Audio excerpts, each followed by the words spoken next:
नमस्कार. आपण पाहतात थेट वार्ता. मराठी लोककलेचा आत्मा असलेल्या तमाशा परंपरेतील एक तेजस्वी नाव म्हणजे विठाबाई नारायणगावकर. आपल्या अद्वितीय लावणी सादरीकरणाने महाराष्ट्राच्या सांस्कृतिक इतिहासात अजरामर ठरलेल्या विठाबाईच्या जीवनावर आधारित एक महत्त्वाचा चित्रपट आता प्रेक्षकांच्या भेटीला येत आहे.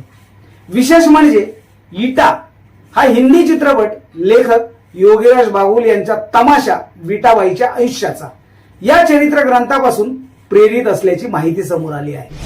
विठाबाईचे आयुष्य म्हणजे केवळ रंगमंचावरील टाळ्यांचा गजर नव्हता. त्यामागे होता संघर्ष, अपमान, सामाजिक अपेक्षा आणि कला जिवंत ठेवण्यासाठी दिलेला प्रचंड त्याग. योगीराज बागुल यांनी आपल्या चरित्र ग्रंथातून विठाबाईच्या जीवनातील अनेक अज्ञात पैलू समाजासमोर आणले.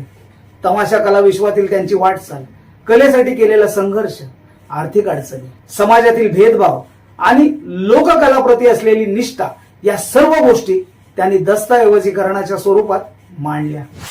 आता या जीवन प्रवासातील अनेक घटनांचा प्रभाव इटा चित्रपटात दिसून येणार असल्याचे सांगितले जात आहे. माध्यमांमध्ये आलेल्या वृत्तानुसार या चित्रपटात अभिनेत्री श्रद्धा कपूर मुख्य भूमिकेत दिसणार आहेत. ग्रामीण मराठी बोली, तमाशाची शैली आणि लावणीचे सादरीकरण समजून घेण्यासाठी त्यांनी विशेष तयारी केल्याची चर्चा आहे.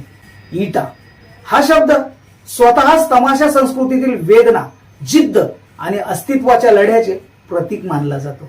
त्यामुळे हा चित्रपट केवळ मनोरंजनापुरता मर्यादित न राहता लोककलेच्या इतिहासाची आणि कलाकारांच्या संघर्षाची कहाणी मांडणारा ठरू शकतो. विठाबाई नारायणगावकर यांच्यासारख्या महान कलावंतांच्या जीवनावर आधारित चित्रपट येणे हे केवळ चित्रपट सृष्टीसाठी नव्हे तर महाराष्ट्राच्या सांस्कृतिक वारशासाठी देखील महत्वाची घटना आहे. मात्र एक गोष्ट लक्षात घेण्यासारखी आहे.